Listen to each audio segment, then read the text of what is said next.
Hey everybody, it's Kathy. Welcome to episode 22 of Mondays on the Mat.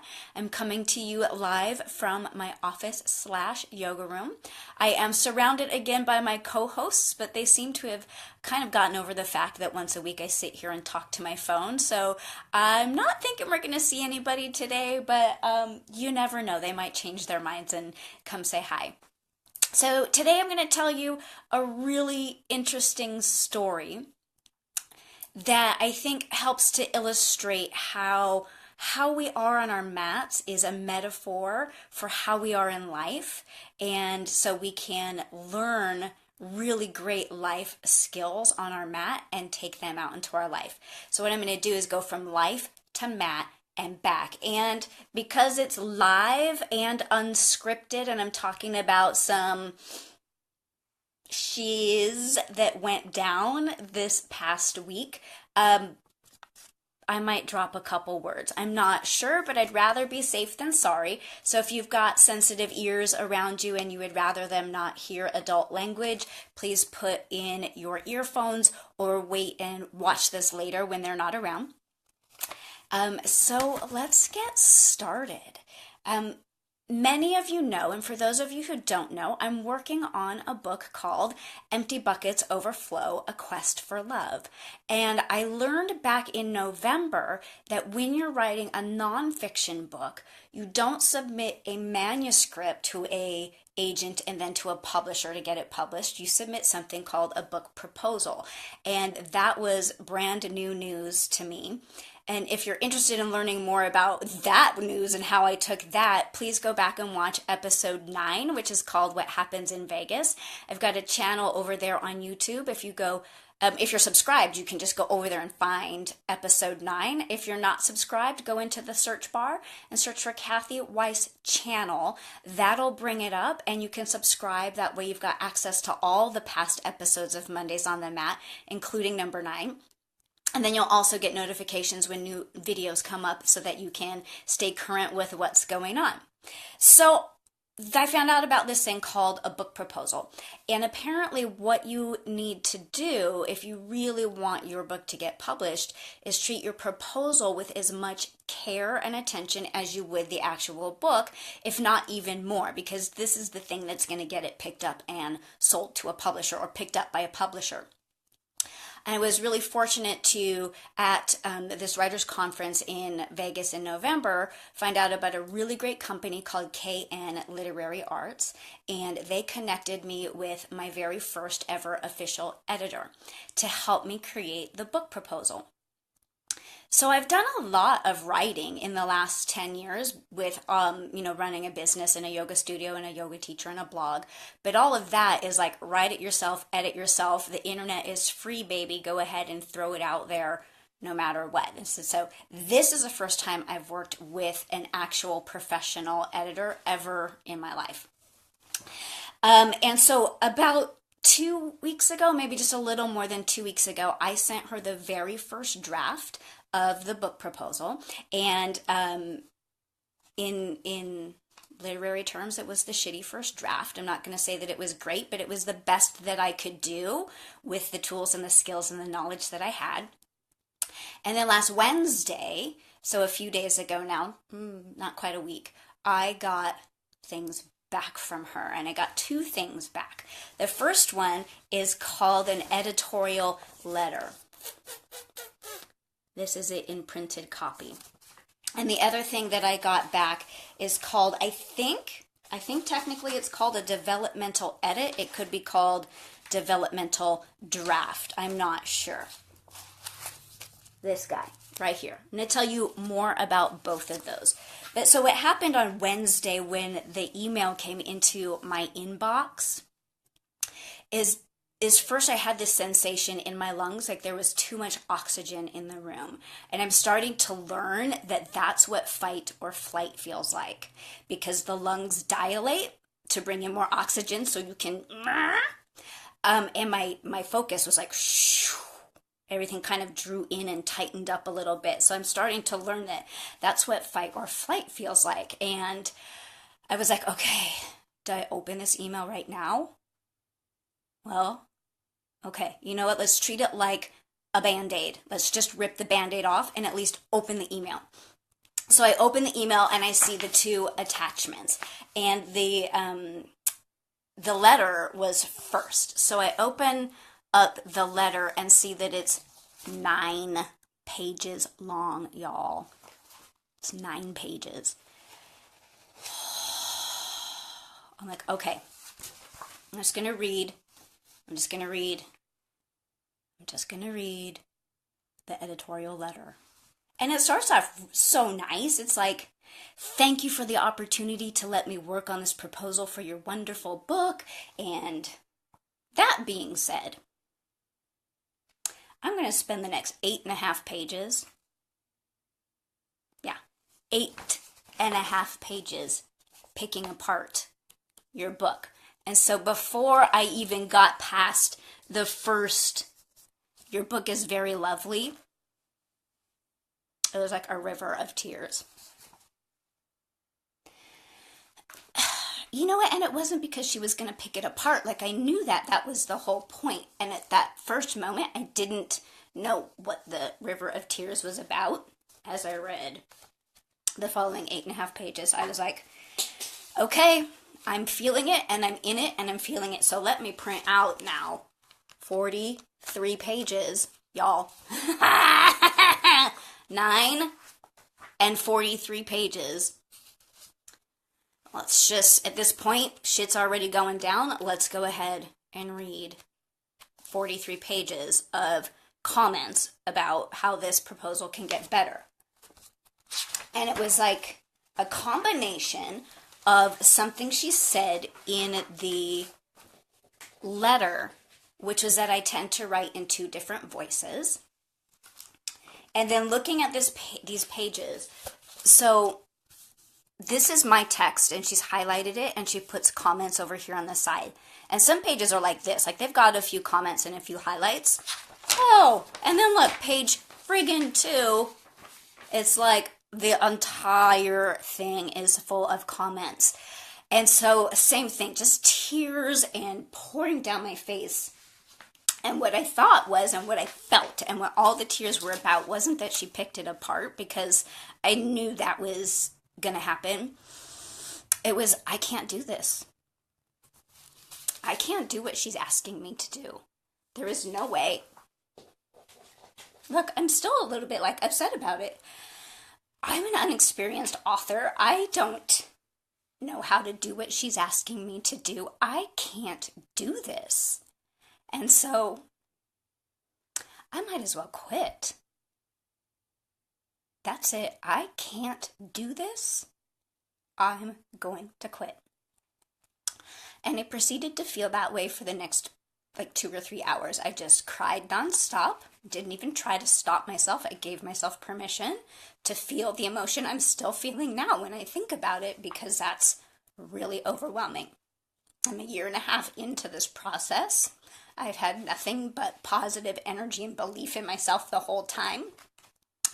And now I'm decided I can't do it. I can't do it. I can't decide on a voice. I don't even know what that means. I can't tighten this up. I was already trying to struggle to tighten it up. I can't go deeper. I can't explain that better. There's no way. And so I cried for hours, nonstop. And I just kept thinking, that letter is 9 pages. That letter is 9 pages. The draft is 43 pages. There isn't a single page. Look, there isn't a single page that doesn't have comments on it. I've got 2.5 weeks to turn this around and give it back to her. I quit. I can't do it. Not going to do it. And I recognized that it was completely out of alignment with the feeling that I had created that whole other 1.5 years, that whole first 1.5 years, which was, I can do this, it's easy, it's fun, I'm successful, no problem. Hay House is totally going to pick up my book. It was gone completely. And so I knew, number one, that I wasn't going to work on the proposal on Wednesday. There was no way. I wasn't in a good place to do that. So I sat down and I did yoga. I got on my mat and I did yoga. And then I watched some stupid YouTube videos, and I taught class Wednesday night. And what I want to say to anybody who showed up last Wednesday night, which was the 12th, thank you so much for being there, because you guys have no idea how much you helped me get back into alignment. Because when I teach yoga, I focus 100% on my students, and I get into that flow, and it feels really good. And I felt so much better and so much more like myself and so much more connected than I had just a few hours earlier. And so I did all of those things on purpose with the intention of reconnecting to myself and my energy and feeling good and feeling positive and like I could do it.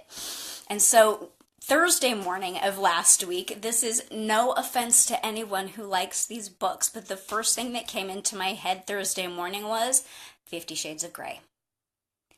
If that, my opinion, not super strong literary work of art, can get published and turned into movies, my goodness, there has to be at least one publisher out there who can pick up my work, even if it's not a great, awesome literary work. But the thing is, I was feeling so overwhelmed at this idea of 43 pages and the 9 pages of notes that I was like, okay, what would happen if I was on my mat and something came at me that was too much? Well, I would break it down into its component parts and get into the component part that I could do, but that also challenged me just a little bit to help me grow more. So I decided I'm going to take this proposal one section at a time, and I broke out the very first section, which is looking like it's it's not even 4 pages, it's 3 pages long. And then I'm going to break it down into paragraphs. And if I need to, I'm going to break it down into one sentence at a time. I'm going to break this down into the smallest, most manageable part that I can handle, and I'll just do that. And that's all I'm going to do. And I'm not going to worry about what's coming next. I'm just going to be in the paragraph or the sentence and sometimes the word that I'm on that I can handle doing. And I spent a little bit of time on it on Thursday, not a lot. I still was feeling a little bit knocked around.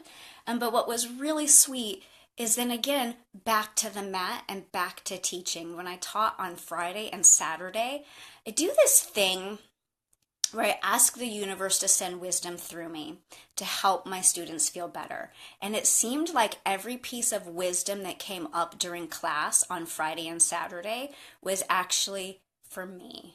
Oh, that's so sweet. To me, it's so sweet because I could hear myself telling my students on the mat exactly what I needed to hear, but it was what they needed to hear in relationship to their yoga practice.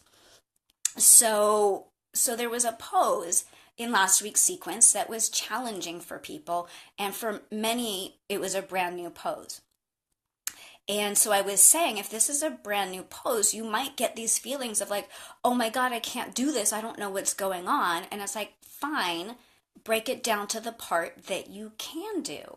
And anytime that happens in yoga, I think when we get into something unfamiliar, whether it's the room temperature is something we don't like, it's a different pacing, maybe it's faster or slower than we're used to, maybe we've never done yoga before, so we have no idea what to expect is going on. That's how I feel with this. I have no idea what's going on right now. I'm like crazy town, which has got me in flight. It's got me in I'm stopping. That happens on the mat all the time. And I think for me, it happened in the first 10 years more than in the second 11. But I can look back and think of times when a teacher would say, okay, now we're going to do Kurmasana, turtle pose. And I would laugh because I was like, that guy is crazy town. There is no way I can lie flat on the floor and stick my hands under my legs, and like, that's insanity. Or now we're going to do handstand, which also made me kind of go like, you're crazy. This is yoga. What do you know? I'm not even. I have to go. Matter of fact, I have to go to the bathroom right now before I have to do this handstand. Um, and so it's like, okay, freak out for a second and give yourself permission to freak out rather than shoving those feelings down. And then get back on your mat and do the smallest piece you can. So, like if it's handstand, put your hands on the floor. Maybe lift a leg in the air. Maybe that's it. Maybe it's a little kick towards the wall. If it's Karmasana, which is like a straddle, and then you put your hands under your legs, and then you're supposed to lie forward onto your belly. Maybe it's just put your legs in a straddle and hands against your legs. Maybe it's not even underneath. And do the smallest possible part that's available for you that day. And it's not don't freak out, because we're human. We're programmed with fight or flight. That protects us, right? And so when I was fight or flighting over this book proposal, I was protecting myself from potential failure. And the reason we protect ourselves from potential failure is when you get way down into the root of it, that we're going to get kicked out by our tribe. And that's huge because we're social creatures and we need people around us. And so that fear of people are going to laugh at me at yoga class, this book proposal isn't going to get picked up. That's a rejection out of the tribe, and it's scary. And so what we have to do is realize that there is a tribe that's going to surround us and support us. And if a particular tribe is kicking us out, that's the wrong tribe, number one. I didn't even know I was going to go in that direction, you guys. That was kind of cool right now. But so fight or flight comes up to protect us. So if you're in a yoga class and you're like, crazy, you are crazy, I cannot do that. Cool, feel that for a moment because it's valid and it's human. And then go, okay, thank you, crazy town. Now we're going to sit down and I'm going to try the smallest, whether it's I'm just going to survive this class, or I'm just going to survive this pose, or I'm just going to try the very first piece of the pose. All of those things contribute to forward momentum and growth. So because I've learned that on the mat, I let myself freak out for like hours over this book proposal. And then even the next day when I realized I wasn't kind of sitting in the pocket where the rest of the actual book manuscript came from, I was like, not ready yet. And I spent the weekend teaching and time with my husband and doing things that make me feel good and aligned and like myself. And so this morning, here it is, it's Monday, I sat down with it in a lot of a better place and a better attitude. And I'm not saying that it's easy, because I'm on page 4. I'm on page 4, which is page 2. Yeah, I'm on page 4, which is page 2 of the first bulk of text. And I'm here at the bottom, and I'm like, this part, I don't really, I mean, I know what she's saying, and I'm reading her comments. Her name is Karen, by the way. Amazing woman. I'm reading her comments, and I'm agreeing 100%, and I'm still like, I don't know. I have like 7 handwritten pages over there on my desk. I have 7 handwritten pages that I'm supposed to condense into like maybe a half of a page. But you know what? That's the paragraph that I'm on. That's the bit that I'm on. I'm going to hang out with that bit until I get some semblance of what I'm going to do with it. And then I'll move on to the next thing, because there are other pieces of this process that are going to feel like that. And there are other pieces of this process that are going to be, just a quick fix, whatever. And so that just brings me back to the mat. There are some poses that I've been working on for 21 years now, where I'm still in the pieces of the pose, and it no longer freaks me out. Because I've freaked out in the past, I learned to allow that and be comfortable with the freak out and still try. And so that's kind of the point I hope that you'll take away and that you know that yoga can do for you is that if you learn on your mat what freaks you out, what sends you into fight or flight, and how to soothe and settle yourself so that you can at least try the smallest, most doable part that you can, that's going to eventually, that skill is eventually going to lend itself into your life. So I really like to say to students, it's just a yoga pose. Like, who cares? It doesn't matter. But you're learning the life skills so that when it isn't just a yoga pose, when it's something more meaningful and valuable to you, whew, like this is, because every time I talk about it, you can hear emotion rise. And the emotion rising lets you know I care a lot about it. But that we can acknowledge that, let it flow, and go back to doing the most meaningful chunk that you can at any given moment of time to move forward. So the good news is I'm moving forward with this book proposal. And I have a phone call with Karen tomorrow, and she's going to guide me through some of the challenging aspects of it, which is great. By the way, Kay and Literary Arts and their matchmaking process of matching you up with an editor is stellar, and I highly recommend them. And I haven't talked to Karen and let her know I was going to mention her on Facebook or anything, so I'm saving her last name in case she prefers privacy. But if she's open to me shouting her out, I totally will, because this woman is exactly what I asked the universe for, is the next thing to grow me and expand me forward. And while this is tough, it's exactly what I needed. And so I want to close today's video with just a little piece of how, if you just trust that the universe is always guiding you and always giving you information and always providing you with that next step forward. Sometimes it's on your mat. It's the next pose forward. It's the next challenge forward to teach you about your body and your mind and your soul.